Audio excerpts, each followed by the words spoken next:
শরৎ বাবু খোলা চিঠি দিলাম তোমার কাছে। গফুর ভাই, ও গফুর ভাই, বাড়ি আছো নাকি? আরে মকবুল ভাই, এসো এসো। তা কি খবর বল? এ চলে যাচ্ছে ভাই। শ্মশানের ধারে যে জায়গাটা আছে সেটা আমাদের মালিক কিনবে। হ্যাঁ, শুনেছিলাম বটে। এবার ফসল পেলে কত? এই 7 মণ ধান আর কাউন খানেক খড়। গত সনের বকেয়া বলে জমিদার শিবচরণ কর্তা সব কেড়ে নিলেন। এভাবে মানুষ বাঁচে? সারান দাও ওসব কথা। তোমাকে তো বললে শুনবে না। মোদের ফুলবেড়ের চটকলে না, ওখানে গেলে ধম্ম থাকে না। ওই তোমার এক কথা, ছাড়ান দাও। একটু পানি খাও দেখি। ওই তো আবার এক জ্বালা। কেন, কি হলো আবার? সব শুকিয়ে গিয়ে গায়ে একটা মাত্র পুকুরে পানি রয়েছে। সেখানে যেমন ভিড় তেমনি ঠেলা ঠেলি। আমি না যাই, ঠায় দাঁড়িয়ে থাকে, ছুটে দেয় না। যদি কারুর দয়া হয় তো একটু ঠেলে দিল তো জুটলো, নইলে তাও নয়। এত কষ্টের মধ্যে মানুষ থাকে? ভিটে মাটি ছেড়ে যাব কোথায়? তোমাকে তো বললে শুনবে না। গায়ের এক ধারে পড়ে আছো, জাত ভাই বলতে কেউ কোথাও নেই। আল্লাহ না করেন তেমন কিছু হলে একটু মদত করার লোক পর্যন্ত নেই। তা আমি না স্বাধীর কথা কিছু ভাবলে? ওই তো আমার একটা দুঃখ মকবুল ভাই, নইলে আমি একা মানুষ, যেমন হোক চলে যেত। তা আমি না মা গেছে কোথায়? 2 দিন ধরে মহেশকে পাওয়া যাচ্ছে না, তাই আমি না গেছে মহেশের খোঁজ করতে। আমি তাহলে চলি গফুর ভাই, বেলা হয়ে গেল। আমি নাকি বলো আমি এসেছিলাম। বলবো ভাই বলবো, কিন্তু আমি না তো গেছে অনেকক্ষণ। বাপজান, বাপজান, মানিক ঘোষের আমাদের মহেশকে খোয়াড়া দিয়েছে। ধুর পাগলি, ঘোষ বউরা কি তা পারে? হ্যাঁ বাপজান, সত্যি। ওদের চাকর বলল তোর বাপকে বল দড়িয়া পুকুরের খোয়াড়ে খোঁজ করতে। কি করেছিল আমাদের মহেশ? ওদের বাগানে ঢুকে গাছপালা সব নষ্ট করে দিয়েছে, তাই ওরা মহেশকে খোয়াড়ে দিয়েছে। কখন এলে চাচা? এই তো কিছুক্ষণ আগে মা। দেরি হয়ে যাচ্ছে বাপজান, মহেশকে আনতে যাবে না? না, ওরা যে বললে 3 দিন হয়ে গেলে গুহাটা বেচে দেবে। দিকে পেতলের থালাটা দে তো মা দেখি, বংশীখুড়ের দোকানে 2 টাকা পাই কিনা। তুমি একটু বসো মকবুল ভাই, আমি যাব আর আসবো। তোদের একই হাল হয়েছে মা? আর বলো না চাচা।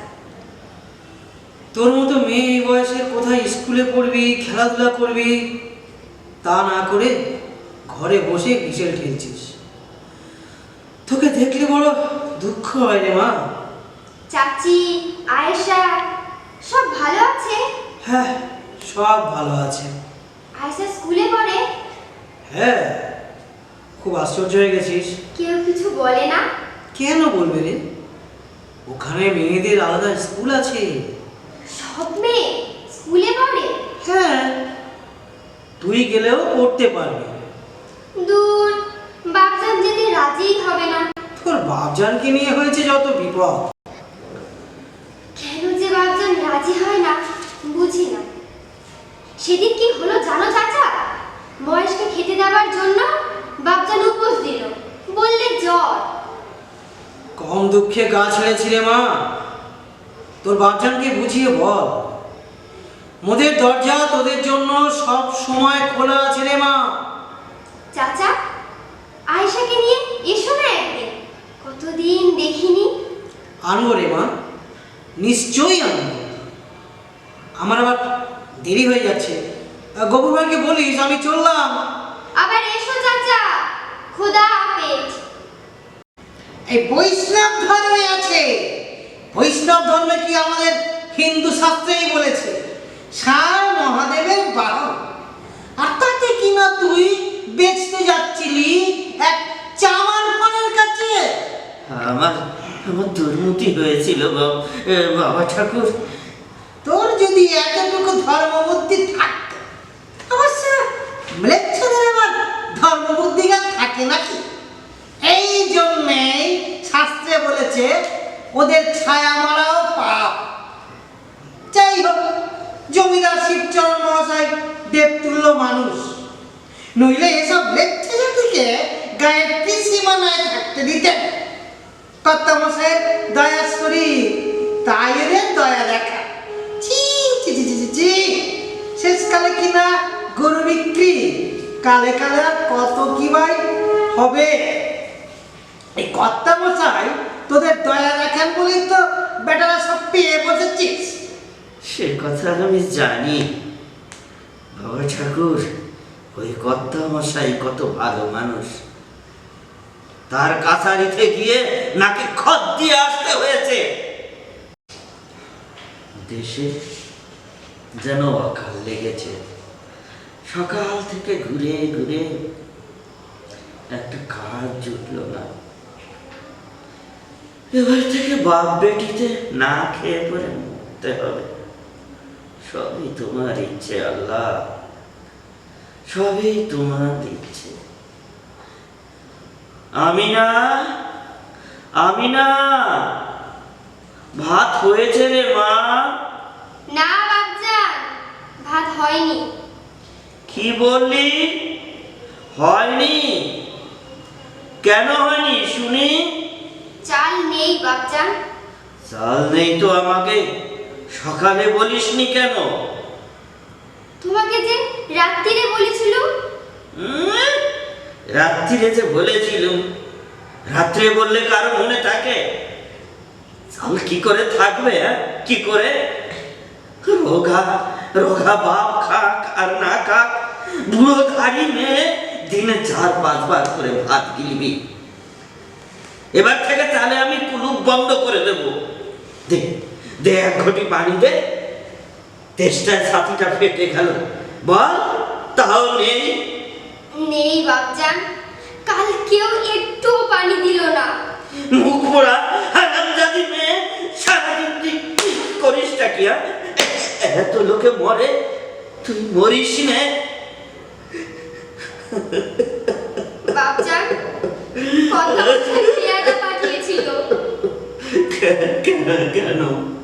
কর্তামশাই ডেকেছে, আমি বলেছি বাপজানের যাওয়া হবে না, পরে যাবে। পেয়াদা বললে তোর বাপ কি নবাব পুত্র, ওনার সময় হলে উনি যাবেন। কর্তামশাইয়ের হুকুম, না গেলে জুতো মারতে মারতে নিয়ে যাবে। কেন? কি করেছি আমি? শুধু বলল তোদের মহেশের কাণ্ড। কি করেছে আমার মহেশ? বাবুর ফুল গাছ সব নষ্ট করেছে, ধান খেয়েছে, বাচ্চা মেয়েটাকে ধাক্কা মেরে ফেলে পালিয়েছে। আর কতক্ষণ বসে থাকতে হবে কর্তামশাই? কি জন্য ডেকেছেন? কেন, নবাব পুত্রের কি বসে থাকতে কষ্ট হচ্ছে? আমার সারাদিন খাওয়া হয়নি, অসুখ শরীর। তোকে কতদিন বলেছি সারাটাকে সামলাতে, আজ আর একটু হলে মেরে ফেলতো বাচ্চা মেয়েটাকে। কি করে সামলাবো? সব সময় ওকে খোঁটায় বেঁধে রাখি, তবু যদি দড়ি ছিঁড়ে পালায় সে কি আমার দোষ? সব সময় তাহলে দড়ি ধরে বসে থাকতে হয়? আরো তো 5টা কাজ আছে মানুষের। খুব যে বড় বড় কথা শিখেছিস, ডাকলে পরে দেখা করার দরকার মনে করিস না।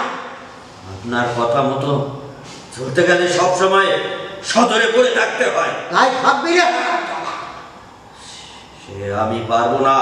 না পারিস তো জমিদারি ছেড়ে চলে যা। মহারানীর রাজত্বে কেউ কারো কেনা গোলাম নয়, খাজনা দিয়ে বাস করি।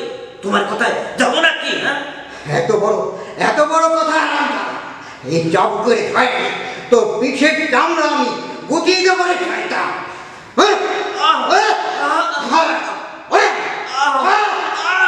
বাড়ি গিয়ে ভালো করে ভেবে দেখ কার খাজনা কাকে দিতিস হারামজাদা? হ্যাঁ হরিহর, এই তোমাকে বলে রাখলুম, আজ থেকে কোনো চাষির খাজনা মুকুব হবে না। এমন যদি দেখো তাহলে ভিটে মাটি বন্ধ রেখে খাজনা আদায় করে দেবে। তোর সাহস তো কম নয়, কর্তা মশাইয়ের মুখে মুখে তক্ক জুড়ে দিলি। আর আর কেঁদে কি হবে মিয়া, যাও ঘরে যাও।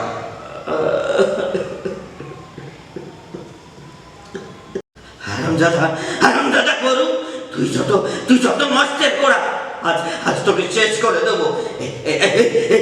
এই লাঙ্গলের পলা দিয়ে তোকে একেবারে শেষ করে দেবো। জল ফেলে দিয়েছিস, জল ফেলে দিয়েছিস। বাপজান, এ কি করলে তুমি বাপজান? আমাদের আমাদের মহেশ যে মরে গেল।